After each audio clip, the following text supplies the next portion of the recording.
Okay, I'm ready. Good morning. I'm Kristen, and I am the president of CSL Leesburg Leadership Council, and I'm here to help open the sacred space with you. Our theme for this year is 2020 Spiritual Vision. The month of May, our focus is listening to your heart, and today's talk is titled How We Heal. Right now, we open our sacred space together, setting our intentions for our service and bringing our awareness of unity and oneness, which is represented by this one lit candle. Take a breath in together. Hold and release gently. And close your eyes. As we bless this time and our service together, let us recognize the divine presence that moves through all things and is all things. Let us know that this presence of love expresses as each of us in unique and beautiful ways. I know that we are blessed by this time together. We are each renewed in our remembrance of love, peace, wholeness, and connection. We give thanks for everyone in attendance, for everyone who made our service possible today. Special gratitude to Charlene and Blake for giving us technical support. Special gratitude for Leah for providing our music. Special gratitude to Reverend Sunday for our inspiring talks. Special gratitude to each member of our community who holds us up with prayer. May the energy of love that is generated here bless them, bless us all abundantly, and so it is.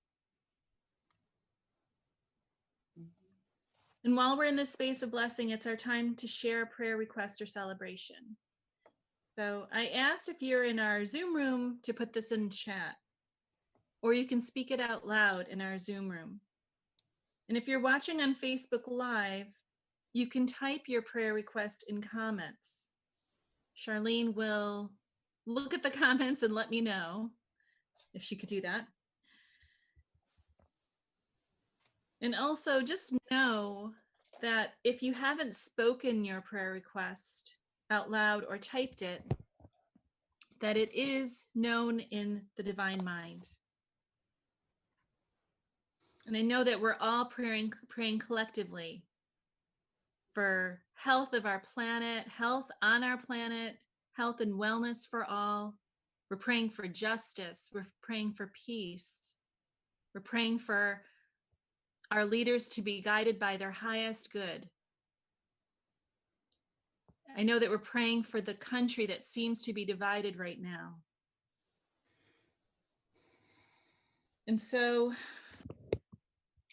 let's settle in and close your eyes. And I'm borrowing some of the lines in my prayer today. I want to make this clear from Ernest Holmes in his book, How to Use the Science of Mind. I know that as there is one mind, that mind is God, and that mind is my mind. So also there is one body. That body is spiritual, and that body is my body. So every organ, every function, every action and reaction of my body is in harmony with the divine creative spirit, and I have both the mind of Christ and the body of God. I live in that one mind and act through the one body in accord with divine harmony, perfection, and praise.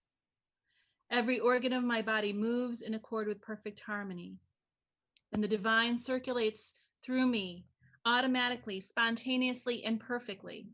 Every atom of my being is animated by the divine perfection. I know this to be true for myself.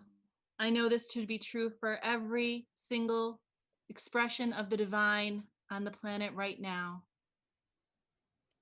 And in this moment and in this place, I know for absolute truth that James and Christopher are held in this divine mind and body as well. Every part of my body, every part of me, every part of you is made of pure substance, God. It cannot deteriorate.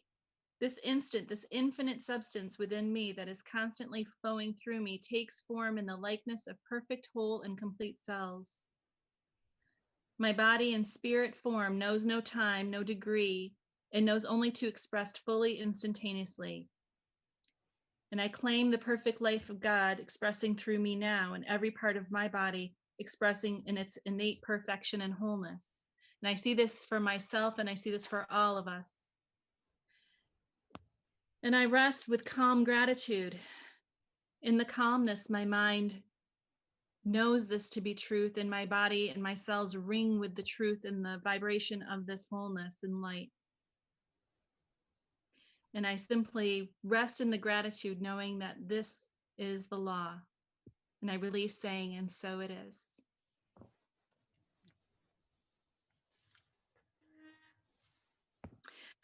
I'd like to now introduce to us Leah. Good morning, everyone. Every song that I'm sharing this morning is intended to be sung together. And even though we won't be able to hear each other's voices, it is important and meaningful that you sing. Please share.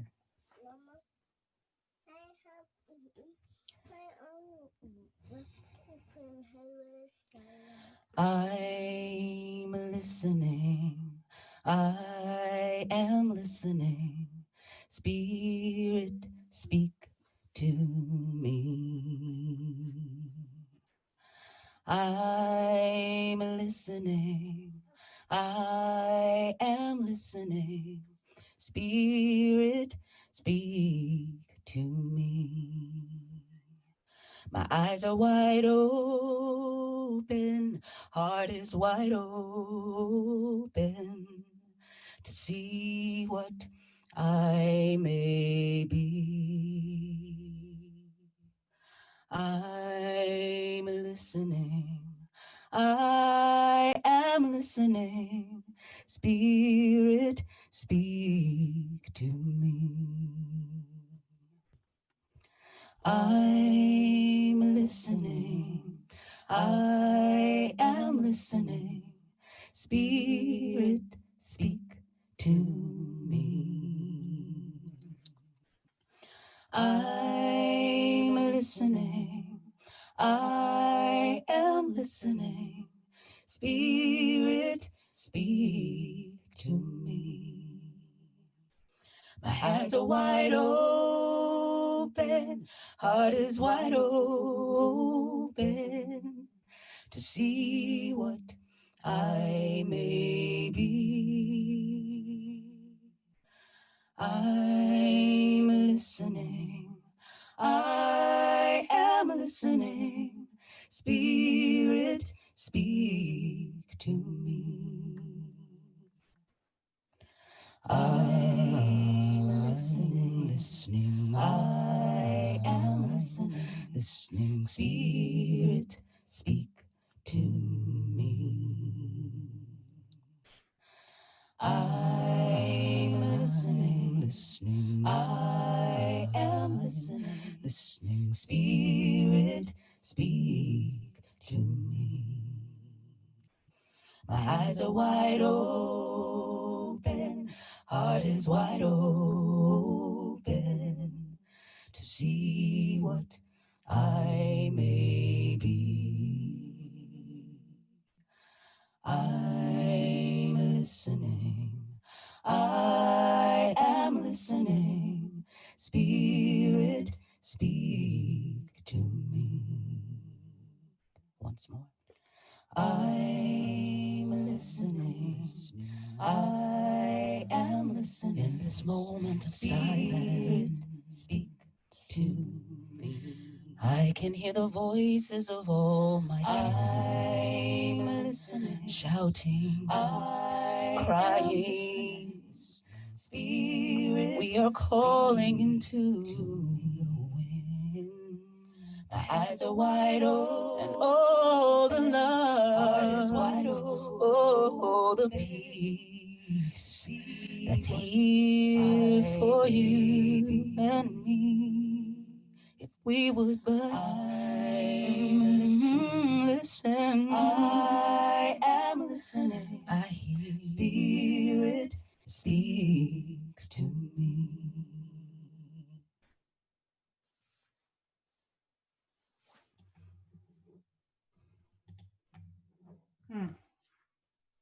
So beautiful, Leah. Thank you so much.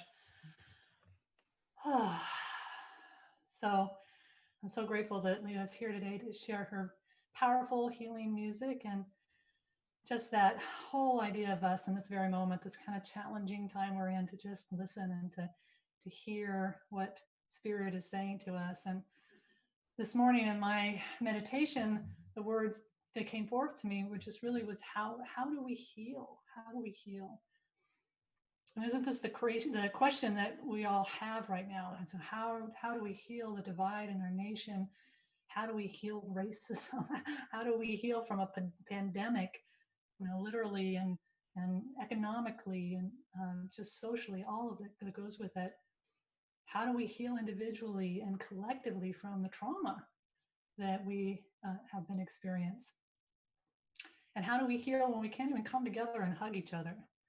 That's the challenging thing, right? I have a friend who lost her sister to COVID, and she said, I could deal with my grief, but we're a big family, and we come together and we gather and we hug each other. And I was talking to a minister yesterday, and she said the same thing. In times like this, I open the doors and we just come together and we sit and we hug and we listen and we pray. And so, in addition to just how do we heal? How do we heal in this moment that we're in, where we're separated?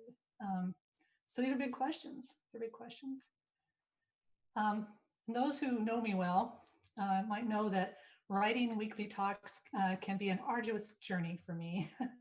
It's not always an easy process. It's not fun sometimes, and I kind of, it's been a spiritual practice for me over the years for me to move through this process more gracefully. And Robert can tell you that it's been a journey that I can get consumed and focused and kind of grumpy, and I, because I'm chewing on it and working on it, and I want to have the right thing, and I have to say that this talk today is probably one of my most challenging.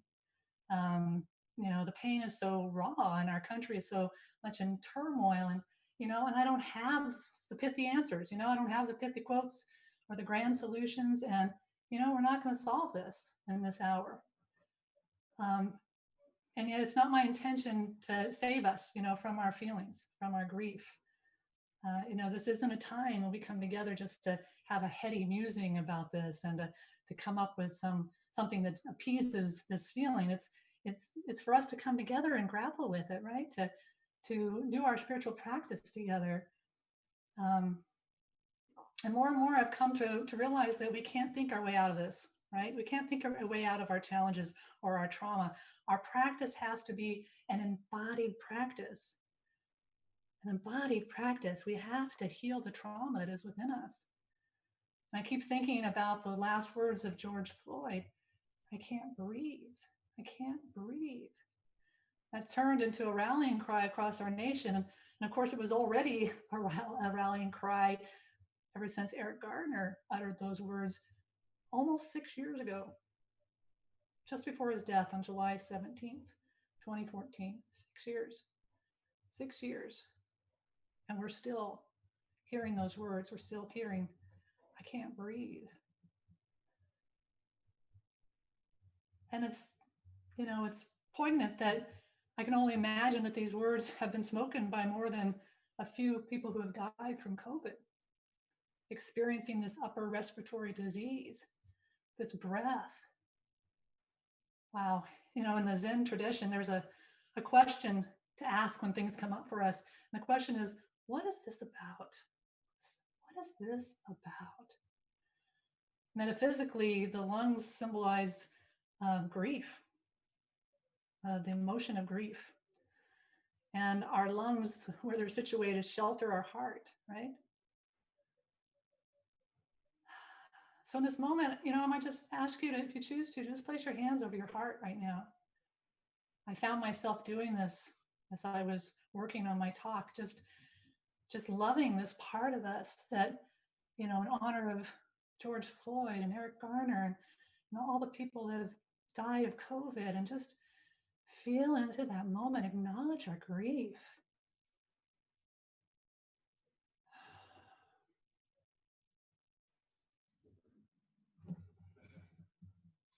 Over 105,000 Americans have lost their lives to COVID, 370,000 worldwide. Countless Black men and women unarmed, killed. For all of us experience the trauma of this time. This is a time of compassion and love, of feeling into that grief, to allow it to move through us. And so in this moment, let's just breathe. Just breathe. And be aware that each of us in this moment can say, I can breathe. I can breathe. Take a deep breath and be grateful for it.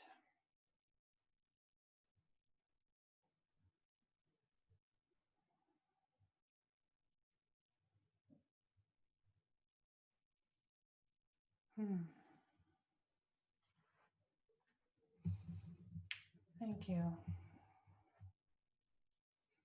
You know, this month has been about listening to our hearts. When I listen to my heart, it tells me that I have a part to play in healing the trauma caused by racism and white supremacy in our culture.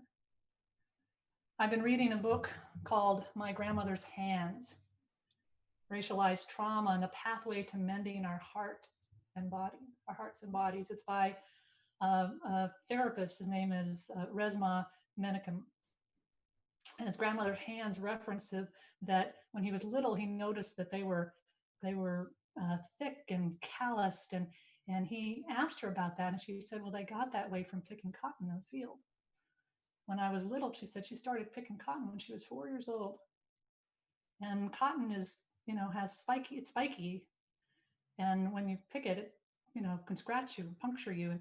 And she said her hands used to bleed, but as she went on, she developed calluses. Her body adapted to that. He explores the trauma caused by white supremacy. He's actually from Minnesota, and he does this work with police departments. So it's a timely work for him today. So he says, we don't need to understand white supremacy because white supremacy isn't rational. We won't end it with intellect alone. We can't think our way out of this. It's internalized deep within our bodies. So he calls it specifically white body supremacy. He says we need to begin with the healing of trauma of dark-skinned bodies, light-skinned bodies, our neighborhoods, our communities, and the law enforcement profession. Now, that word white supremacy can trigger us. We think we know what it means. And so I want to share with you something that Robin DiAngelo talks about what white supremacy is in her book, What Does It Mean to Be White? She also has written the book, White Fragility. She says, she describes white supremacy as the all-encompassing centrality and assuming superiority of people defined and perceived as white, and the practices based on that assumption. She says white supremacy does not refer to individual white people per se and their individual intentions, but to political, economic, social systems of domination. This system is based on the historical and current accumulation of structural power that privileges, centralizes, and elevates white people as a group. She says, I do not use it to refer to extreme hate groups. I use the term to capture the pervasiveness, the magnitude, and the normalcy of white dominance and assumed superiority. One aspect of this type of white supremacy involves seeing whites as normal or standard for human, and people of color as a deviation from that norm, such as an actress becomes a Black actress, and so on. In a piece for Salon, she adds, thus, we, meaning white people, move through wholly racialized world with an unracialized identity. White people, I know that was true for me for a long time. I had an unracialized identity. I was just normal, truly, right? So white people can represent all of humanity. People of color can only represent the racial selves. This everyday form of white body supremacy is in the air we breathe, the water we drink, the culture we share. We literally can't escape it. So breathe. Try to stay in your body. And I want to talk, I want to talk to white people at the moment. And I know that I'm preaching to the choir with this group. I know that. And yet sometimes the choir thinks it already knows everything. It doesn't think that it needs to understand this stuff. And white allies, oh my gosh, trust me. The last few days, I've had some crazy conversations with people who consider themselves allies that just do not understand their own complicity in white supremacy. We get defensive. We don't like it. It hurts us. It's tough. So I want to share this quote, and I'm going to share it extensively from Resmaa Menakem. And I want you to listen to this, okay? So he says this. He says, if you have a white body, there will be times when it will reflexively constrict in order to protect you for some of the truths you'll encounter. This constriction will be followed by a thought such as, I'm not like that. I'm a good person. Or white body supremacy has nothing to do with me. Or this isn't about me because I don't belong to a racist organization. When this occurs, just notice. Notice what you're experiencing without doing anything about it. Don't try to undo the constriction. Don't try to hold on to it either.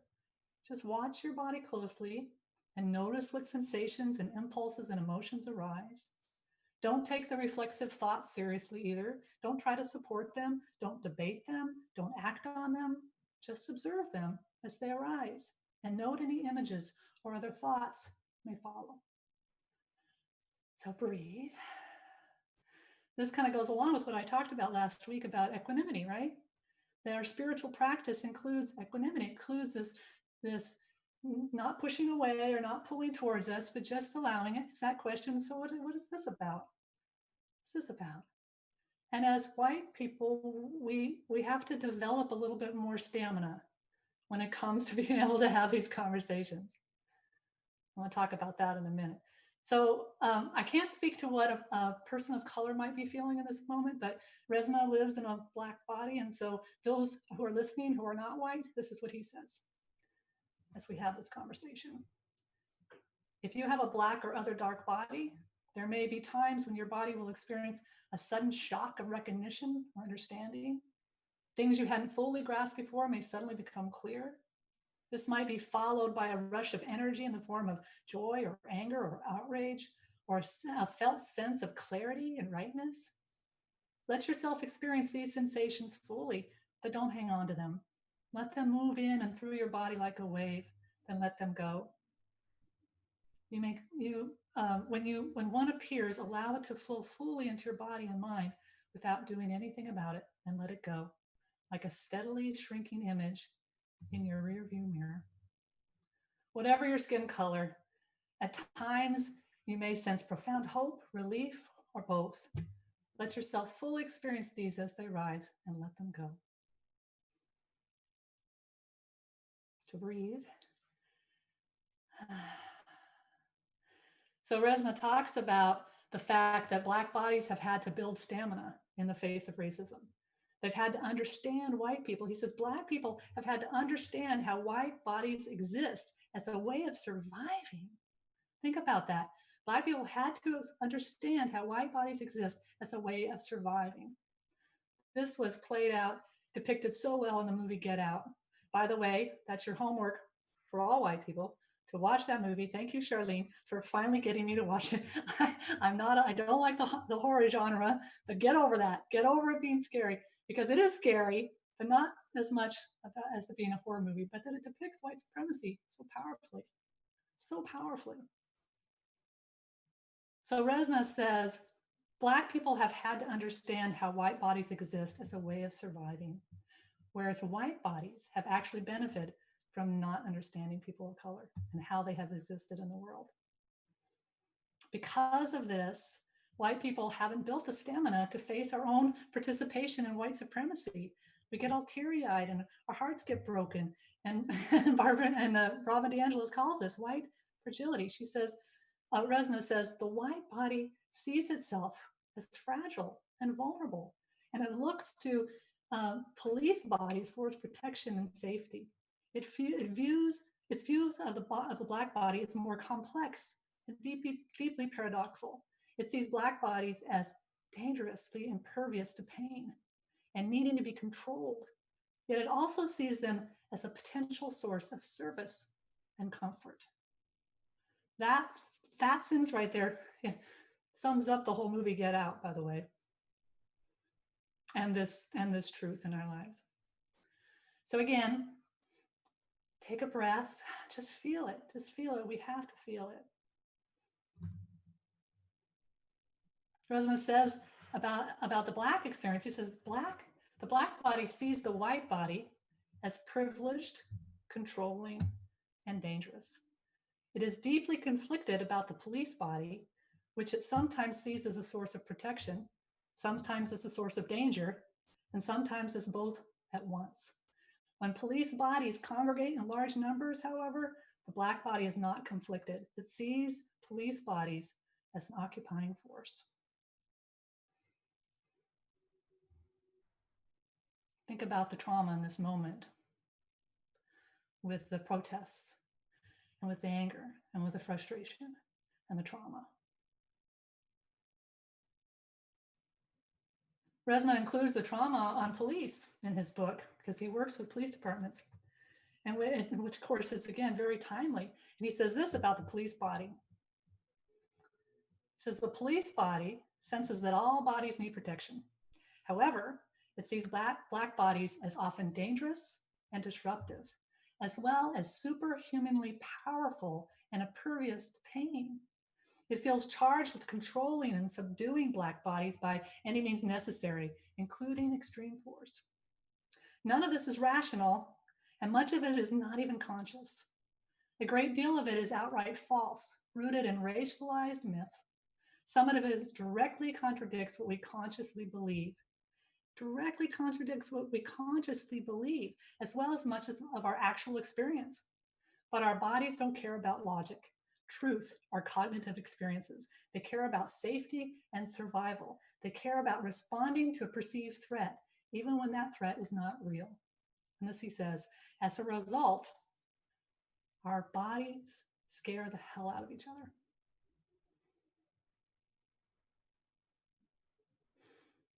Take a breath.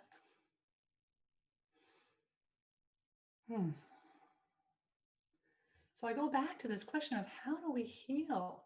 How do we heal? And I think this conversation right here is how we begin the healing. That we don't turn away from that pain, because that could help us heal. And sometimes in our teaching, boy, we don't like that. we just want to go to oneness and light and love, and it's all good. And we haven't done the work that's been embodied within our beings for generations. Generational pain. Resma says that there are two kinds of pain. He calls them clean pain and dirty pain. So clean pain is pain that mends and can build your capacity for growth. It is the pain you feel when you know what to say or do, when you really, really don't want to say or do it, and when you do it anyway. Responding from the best places of yourself. That's clean pain.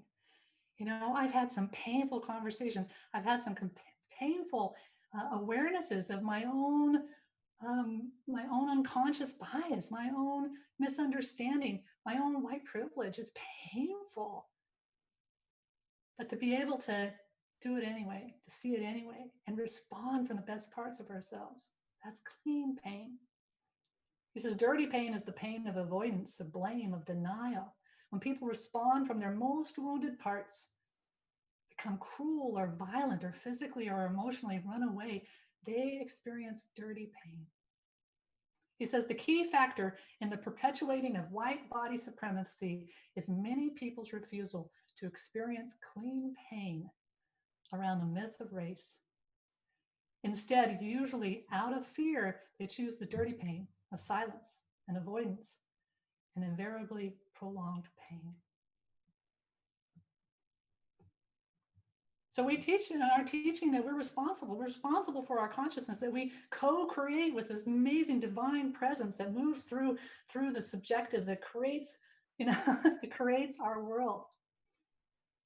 And yet in that collective unconscious is all of these thoughts and beliefs and these myths of white supremacy, of white value, white centering, of all of that. Hundreds and hundreds of years that was created quite consciously by Europeans, by the Portuguese and the French and the English, and created this system of racism. It's a made-up construct. It's a made-up construct.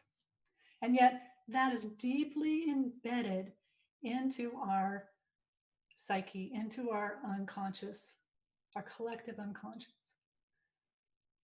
Reverend Brian Ager calls it a legacy of thought, a legacy of belief, a legacy. And it doesn't live just in our mind. We can't think our way out of it. It's within every cell of our being. White supremacy, Resmaa says, doesn't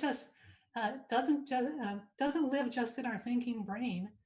It lives and breathes in our bodies. It's historical, intergenerational, institutional, and it's personal. So the work that we have to do, I think, especially those of us, again, who think that we are allies as a white person, is to drop those defenses, to begin to have these conversations, to do the deep work, to root out that which does not serve us, create a whole new culture. That's the scary part, because I'm pretty comfortable in this white culture. I got it pretty good. But we have to begin to create a new culture that isn't centered on whiteness. And we can do that in our teaching better than anything, because we know deep down that there's a oneness within us. We know that there is a diversity within that oneness, that we are individualized expression. And, God, look around. That spiritual essence created a whole hell of a lot of diversity. And so how do we begin to heal? And we begin to heal by healing the trauma within our bodies, by doing this work. I want to share with you a reading written just a few days ago by Tracy Brown. She's a practitioner in our movement. She's a diversity inclusion trainer. It's called If This Breaks Your Heart, with honor and respect to George Floyd. If this breaks your heart, break the pattern of race-based hatred. Break the system that allows it to be. Break the silence you have hidden behind for so long. Grieve for the loss of another Black man. Grieve for the loss of respect and justice. Grieve for the loss of your own innocence. Grieve, and then get to work. If this breaks your heart, break the pattern of race-based hatred. Break the system that allows it to be. Break the silence you have hidden behind for so long. Speak up for those who have been ignored. Speak up for systems that are fair. Speak up as a person who cares about all people. Speak up for the kind of world you want to see. If this breaks your heart, break the pattern of race-based hatred. Break the system that allows it to be. Break the silence you have hidden behind for so long. Demand justice, demand accountability, demand respect, demand self-involvement. If this breaks your heart, break the pattern of race-based hatred. Break the system that allows it to be. Break the silence you have hidden behind for so long. Commit to becoming a voice for change in your own city, in your own neighborhood, in your own family. If this breaks your heart, break the pattern of race-based hatred. Break the system that allows it to be. Break the silence you have hidden behind for so long. So as we take that in, I want to lead us in a body-centered practice that Resmaa shares in his book, just to kind of get that feel of what it might be for us to have that body-centered practice, and then we'll move into some prayer. So just take a moment to ground yourself in your own body. Notice the outline of your skin and the slight pressure of the air around it. Experience the firmer pressure of the chair or the bed or the couch beneath you, or the ground or the floor beneath your feet.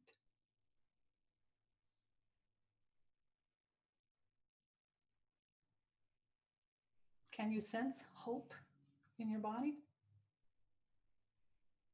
Where is it? How does your body experience that hope?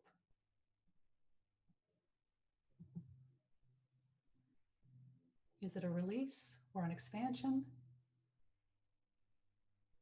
A tightening born of eagerness or anticipation? What specific hopes accompany these sensations? The chance to heal, to be free of the burden of racialized trauma, to live a bigger, deeper life.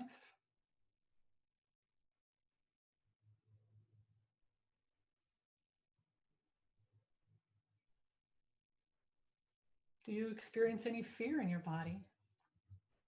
If so, where? How does it manifest? As tightness? As a painful radiance? As a dead, hard spot? What worries accompany the fear? Are you afraid your life will be different in ways you can't predict? Are you afraid of facing clean pain? Are you worried you will choose dirty pain instead?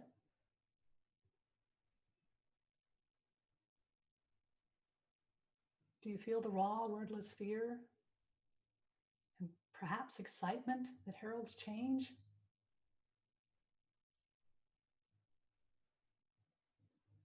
What pictures appear in your mind as you experience this fear?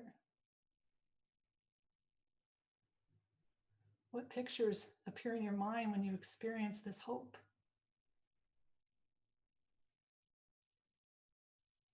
If your body feels both hopeful and afraid, congratulations. You're just where you need to be to begin this healing work. So let us just stay in this place of hopefulness and of clean pain. How grateful I am, so grateful that I can turn to know that there is a divine presence.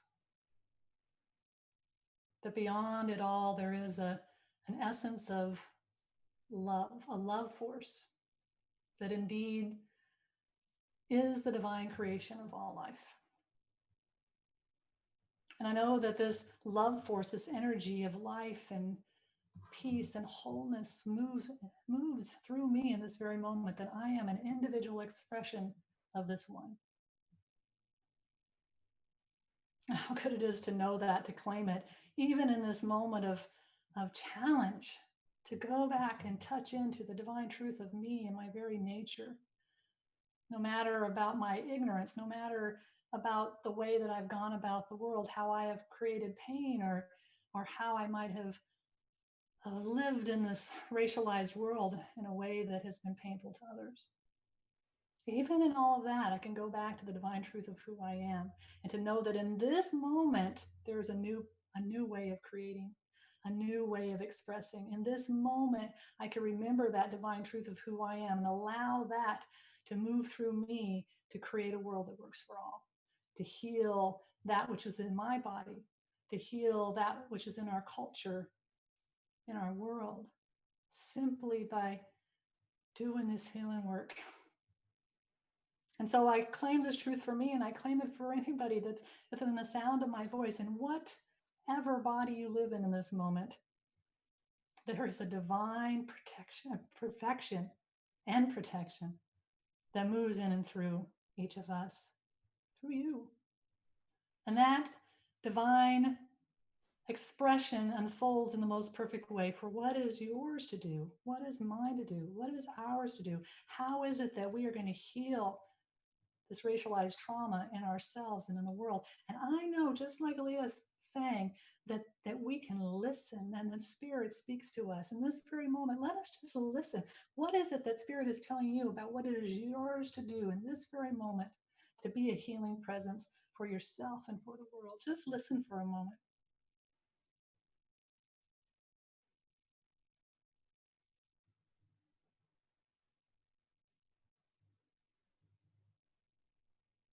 And I know that whatever that word is, however it shows up, even if it's not a word, a feeling in the body, a thought, a sound, that is guiding us. That is guiding us.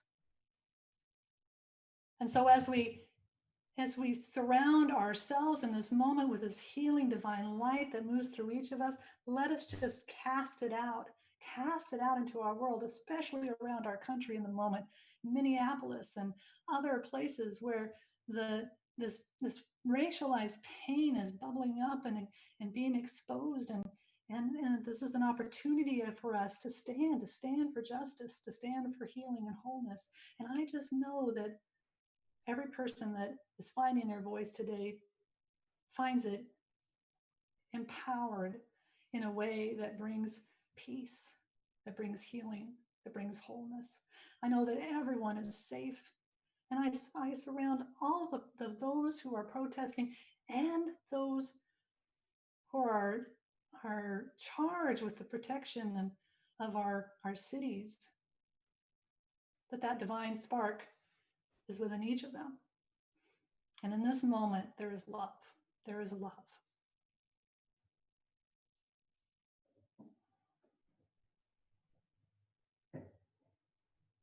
I'm so grateful for this truth. I'm grateful to speak it. I know that we each in our own way continue this prayer, but we don't only just continue the prayers in our words, but we choose to act. We choose to heal our bodies and our minds and that generational pain and trauma. And so it's with a grateful heart that I release this word into the law, awaiting with joyful anticipation of the truth that I see manifest in our world. And so it is. So I let it be.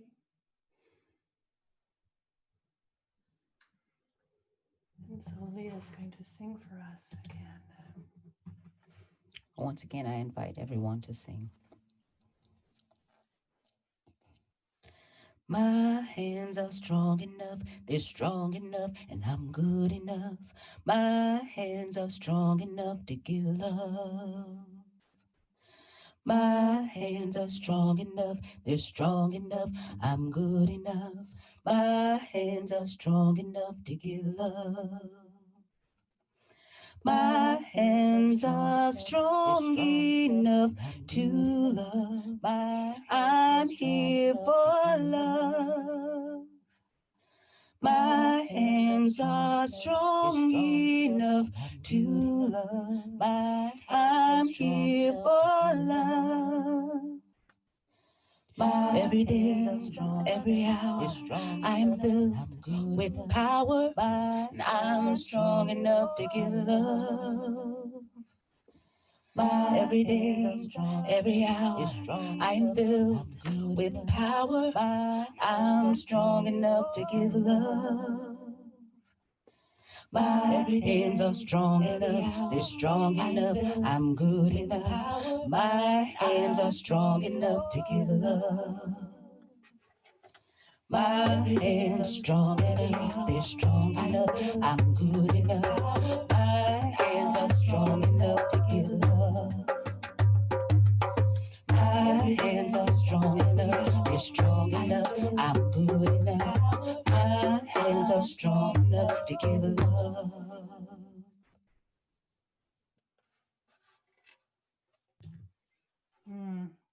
Thank you, Leah. Thank you. All right. So this is our time of just acknowledging all the gifts and the good that comes to us. And some of that good that comes to us is through our Center for Spiritual Living Leesburg. And so we're so grateful that whatever we share at this time, even though we're not meeting in person, we still so appreciate your contribution and your donations. And so there's all kinds of ways for you to do it by text. You can see on the slide, Cash App. You can just mail a good old-fashioned check to us, or you can do it by PayPal or any other way. We'll get it. So let us just say together out loud this affirmation. And so how powerful this is for us to just really take into our heart. The presence of spirits within me blesses everyone I meet, tends to heal everything I touch, brings gladness into the life of everyone I contact. Therefore, I'm a blessing to the world, to humankind, and to the day in which I live. And so it is. And so we are continuing with our weekly meditations with Charlene. Tuesday mornings is her Neuro Wisdom mini course, and Thursday mornings is the new Dream Exploration course. If you haven't done that, or no, it's not a course, it's only just a study group. So if you've been having some crazy COVID dreams, come there and everybody will explore them with you.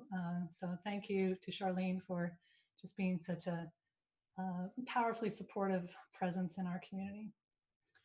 And this is our time of just sharing our pearls and just what's on your heart today, a blessing of how you might be going forward. So this is the time, if you're in our Zoom room, you can share, you can take yourself off mute and share. If you're on Facebook, you can write it in and we'll receive that, or you can even write it in the Zoom chat. So who has a pearl they'd like to share today? We've got some people on Facebook. Cassandra Adams wants to thank you, Reverend Sunday, for today. She misses you, her and Dave. Cassie. Cassie and Dave. And she says Leah's music was just amazing, which is absolutely my feeling as well. So thank you, Leah.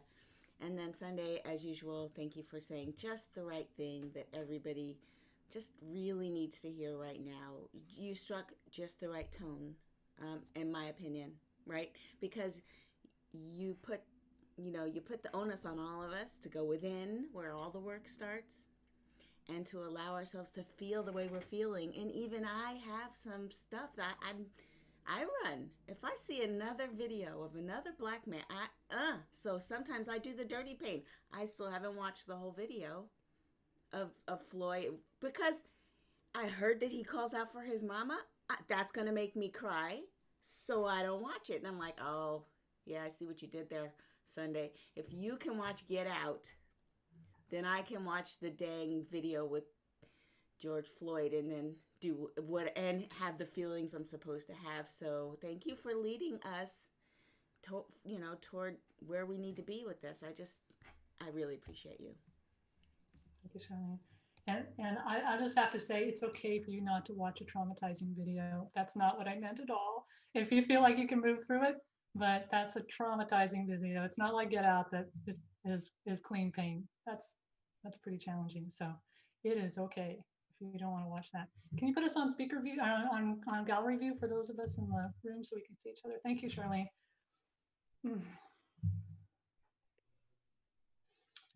Yes, Tamir. Your poem that you shared, If This Breaks Your Heart, that was absolutely beautiful and so appropriate. Thank you. Tracy Brown. Thank Tracy Brown. If I can chime in. Absolutely, Leah. I want to thank you, congratulate you, and appreciate you because I imagine that it takes a great deal of bravery to speak as a white person in our current environment and to honestly to say anything to this moment, because it's not an easy conversation for any of us to have. I appreciate the things that you shared, the perspectives that you shared, the research that went into what you shared. And I also want to acknowledge my perspective, which is we would be best served. I know I'm best served when I am cautious about saying, this is the Black experience, this is the white experience. And when we have the opportunity that, for example, people in this room are blessed with, to speak with individuals who may look like we do and who may not, and listen for their experience rather than go, oh, Black people feel this.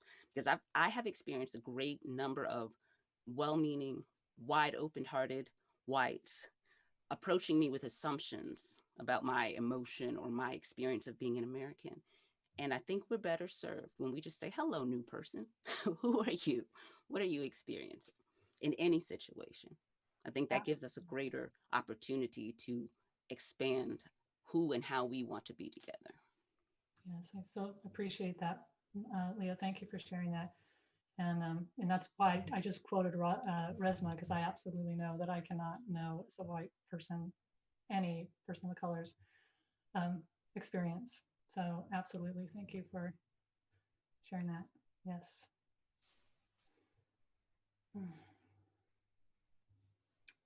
Karen? Hi. A couple of things. One, I'm struck by the point that you raised of the two gentlemen and more not being able to breathe, and the virus, that how much of that is tied to breath and lungs. And the part that kind of makes me sad, in our prayer where you were talking about bubbling up, it just feels like there's this wound, this pus bubbling up all around us and within me. And so how to heal that, because it's a contagion, and I have to do something about it. So thank you. Thank you, Carmen. Yeah, I missed that part. I was going to share with you that he talks about the soul wound. You know, it's a soul wound that's moved through generations, and absolutely it's a wound that is festered. Absolutely. So the best thing for that is exposure and cleansing, and not putting a Band-Aid over it before it's cleaned out. Thank you, Carmen.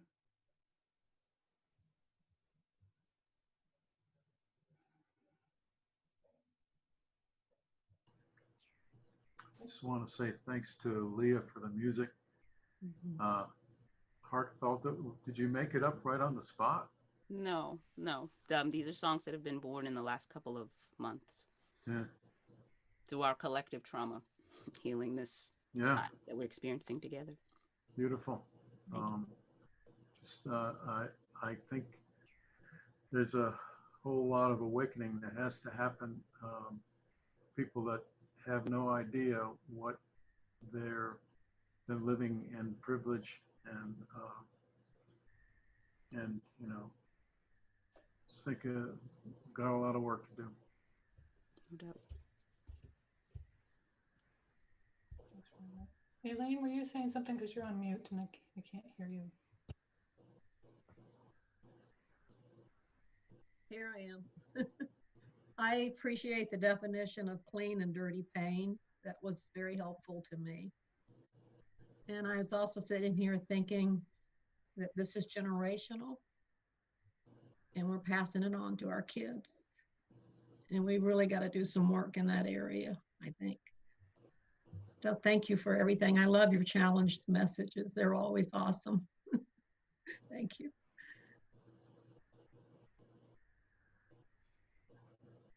Anyone else? Kristen. Just, thinking about schools. It's like, I'm a parent and I have 2 young girls. And who do my kids go to school with? And in what ways institutional racism shows up in our school systems? Not only for people of Black bodies, people of Hispanic bodies, especially in our society in Loudoun County. There's so much healing that has to be done. And it's like, how do I begin as a parent? and, and raising people and healing the wound in my own body. So it's given me a lot to think about and a lot to process. I just want to remember that there's people of all different backgrounds and diversity, and that's a beautiful thing. But we have to learn how to build a world together that works for everyone. I know it's possible. I know the universe is always working for our highest good. So these wounds that we're seeing are a chance, an opportunity to heal them, to explore them, to process that information. So thank you for bringing it to my awareness, my conscious awareness. As you said, some of these things are subconscious, are hidden in the body. But every time we have a feeling, we're being brought to that forefront of being able to look at it more closely. So thank you for triggering that within me. Thank you, Kristen. Absolutely. And I was thinking about what Thich Nhat Hanh said about anger, that anger is like our baby. If a baby cries, you don't ignore it, you pick it up. And I think that's about all of our feelings. All of our feelings are like our baby, right? But we've got to pick them up. We've got to love them and acknowledge them and look at them and not ignore them, put them away. So yeah, it's a lot of work to do. But Reverend Sunday, it's also like, I'm not sure if that was a quote or your reflection, that when you pick up that angry baby, it isn't just to hold it and let it cry forever. It's to comfort it and help it see that there's a way to be soothed and to move beyond whatever is causing it this challenge and this difficulty and this pain right now. And what I'm just, again, in reflecting on everything you said and what has been said since then, is that it is appropriate for us to hurt and feel whatever it is we're feeling now. But it also, the people and the times when we've been most successful in moving forward as a species is when someone has held a vision for what else is possible. So when we pick up that angry baby and we feel whatever we're feeling, we, people of this persuasion, this perspective, have an equal responsibility to move past that and have a vision for what we want to see instead. So if we feel like this moment is not acceptable, what's available for us? What do we want to live into from here? And to really define that, I think that's our only chance, is to define, okay, this isn't okay. So where are we going? And to be that. Yeah, beautifully said, Leah. Absolutely. And that's the gift of our teaching, right? And it's a both and. And oftentimes we treat it as an either or. Either we're angry or we're going to look to the light. But we can love that emotion and move through it and still have that vision. Absolutely. Holding that vision of a world that works for all. Absolutely. Thank you. So I would just say for everybody that's feeling all those feelings, that this is kind of like, have you ever had a massage where you've been massaged and all the stuff has come up and the massage therapist has told you to drink a lot of water, take care of yourself? I think that can be true for us too. That, I mean, literally drink your water, literally, take care of yourself and just be gentle and loving and use that, that loving hand on you, however that is, on your chest, your heart.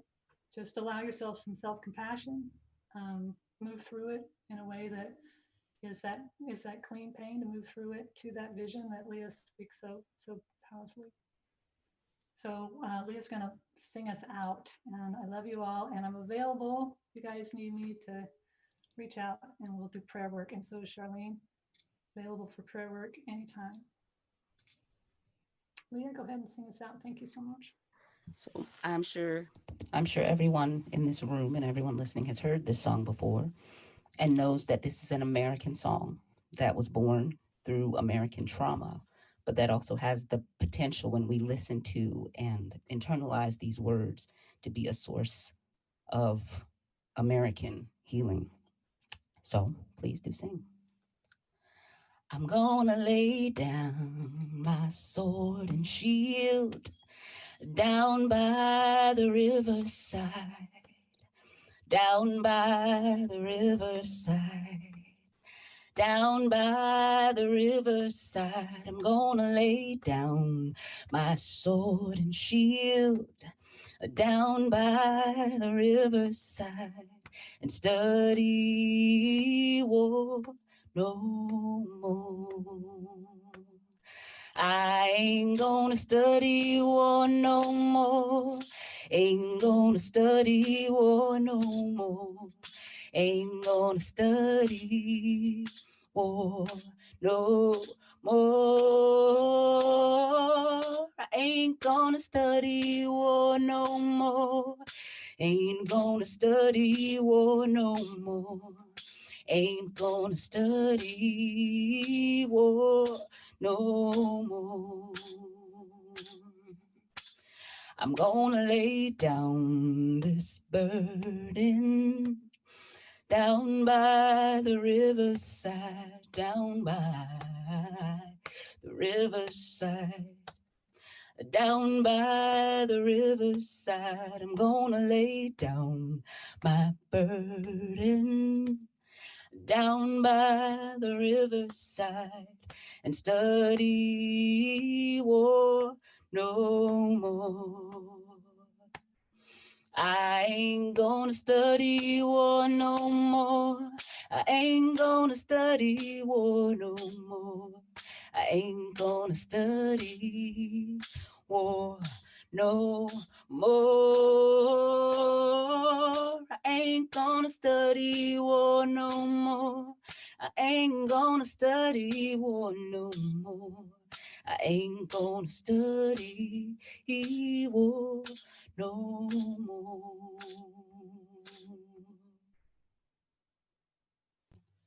Yes, great way to sing us out. Thank you, Leah, so much for being with us today. We're loving you and appreciating you. So let's just close our eyes, place our hand on our hearts, and just say out loud, I am love. Open your eyes and look around, whether it's on Zoom or it's in your house or you're envisioning all the people out there. Just say, you are love. You are love. You are love. It's all love, guys, right? So some love sprinkles to everybody. Love you all. Stay safe, and we'll see you next week. If you're on our Zoom call, you want to stay around so we can just have some